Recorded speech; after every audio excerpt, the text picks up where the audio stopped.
அனைவருக்குமே வணக்கம். சற்று முன் கிடைத்திருக்கக்கூடிய ஒரு மிக மிக முக்கியமான செய்தி ஒன்று வெளியாகி உள்ளது. சற்று முன் செந்தில் பாலாஜிக்கு உச்சநீதிமன்றம் இறுதி தீர்ப்பு. இது மாதிரி பார்த்தீங்கன்னா செய்திகள் வெளியாகிருக்கு. இப்போ அதிரடியாக பார்த்தீங்கன்னா கரூரில் நடந்த கூட்ட நெரிசலின் காரணமாக செந்தில் பாலாஜி தான் பார்த்தீங்கன்னா இதுக்கு காரணம் அப்படின்ற மாதிரி பார்த்தீங்கன்னா நிறைய கட்சி தலைவர்கள் சதுரடியாக குற்றச்சாட்டுகள் வைத்திருக்கக்கூடிய நிலையில் செந்தில் பாலாஜி அவருடைய ரியாக்ஷனே பார்த்தீங்கன்னா வேறு மாதிரி இருக்குது. இந்த நிலையில பார்த்தீங்கன்னா அதிரடியாக குற்றச்சாட்டு இருக்குது. செந்தில் பாலாஜி அவர்கள் பார்த்தீங்கன்னா அதிரடி பதிலடி கொடுக்கும் விதமாக இப்போ சொல்லியிருந்தாலுமே இப்போ பார்த்தீங்கன்னா அதிரடியாக செந்தில் பாலாஜியுடைய வழக்கில் செந்தில் பாலாஜி குற்றவாளி தான் அப்படின்றத நீதிமன்றமே பார்த்தீங்கன்னா முன்வைத்து எடுத்திருக்கக்கூடிய நிலையிலும் அதே மாதிரி செந்தில் பாலாஜி அவர்கள் பார்த்தீங்கன்னா வரலாற்றிலேயே முதல் முறையாக டாஸ்மாக் உடைய நிறுவனத்தில் நடந்த ரெய்டின் அடிப்படையில் இவர் குற்றவாளி என நிரூபணமாயிருக்கக்கூடிய நிலையில்தான் இப்போ இந்த கரூர் கூட்ட நெரிசலின் காரணமாகவும் செந்தில் பாலாஜி அவர்கள் பார்த்தீங்கன்னா செய்தது ஒரு மிகப்பெரிய தவறு அப்படின்றத பார்த்தீங்கன்னா சுட்டி காட்டி வீடியோவும் பார்த்தீங்கன்னா வெளியே இருக்குது. இந்த வீடியோவின் அடிப்படையில் செந்தில் பாலாஜி அவர்கள் எங்கு சென்றாலுமே செந்தில் பாலாஜி அவர்களுக்கு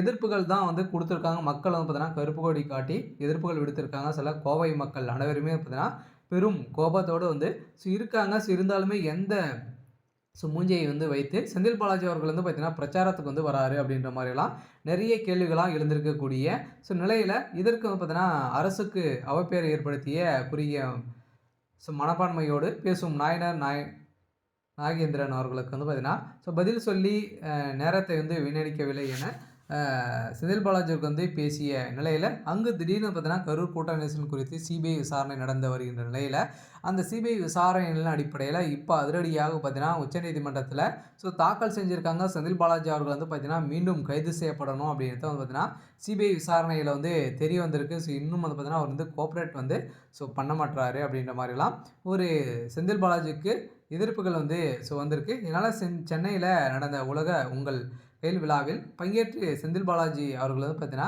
பேசியிருந்த நிலையில் திடீர்னு பார்த்தீங்கன்னா அவங்க பெரும் கலவரங்களை ஏற்படுத்தும் விதமாக மக்கள் செந்தில் பாலாஜி பேசியதுமே சங்கு கருப்பு கொடி காட்டியிருக்காங்க. சங்கு 12 மணி வரக்கூடிய நேரத்தில் பார்த்தீங்கன்னா 7 மணி வரை வந்தார். அங்கு சொல்லியிருந்த நிலையில் அங்கு திடீர்னு லாஸ்ட்டு 2 மினிட்ஸ் பார்த்தீங்கன்னா ஒரு மிகப்பெரிய கலவரமாகவே ஏற்பட்டிருக்கு.